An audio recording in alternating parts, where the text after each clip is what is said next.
ದಕ್ಷಿಣ ದಿಕ್ಕಿನಲ್ಲಿ ನೈಋತ್ಯ ಭಾಗದಲ್ಲಿ ನೀಚ ಸ್ಥಾನದಲ್ಲಿ ಬಾಗಿಲಿದೆ. ಈ ಥರ ಬಾಗಿಲಿದ್ರೆ 100% ಕಳ್ಳತನಗಳಾಗ್ತವೆ. ಪೂರ್ವ ದಿಕ್ಕಿದು ನೋಡಿ, ಮನೆ ಒಳಗೆ ಕಳ್ಳತನಗಳು ಹೇಗಾಗುತ್ತೆ, ಬಾಗಿಲುಗಳಿಂದ ಕಳ್ಳತನ ಆಗೋದನ್ನ ತೋರಿಸ್ತೇನೆ ನೋಡಿ. ಇದು ಪೂರ್ವ ದಿಕ್ಕಿನ ಒಳಗೆ ಬರ್ತಾರೆ. ಇದು ನಾರ್ತ್ ಈಸ್ಟ್ ಕಟ್ ಆಗಿದೆ.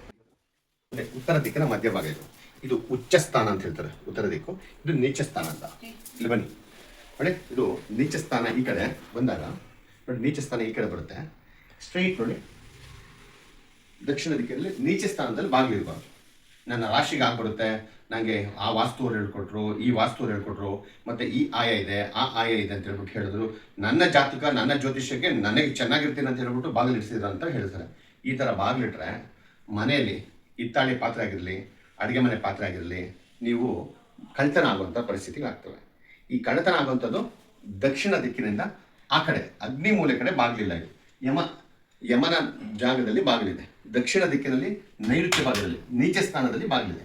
ಈ ಥರ ಬಾಗಿಲಿದ್ರೆ 100% ಕಳ್ಳತನಗಳಾಗ್ತವೆ. 100% ಹೆಣ್ಮಕ್ಳ ಆರೋಗ್ಯದಲ್ಲಿ ತುಂಬ ತುಂಬ ಹದಗೆಡುತ್ತೆ.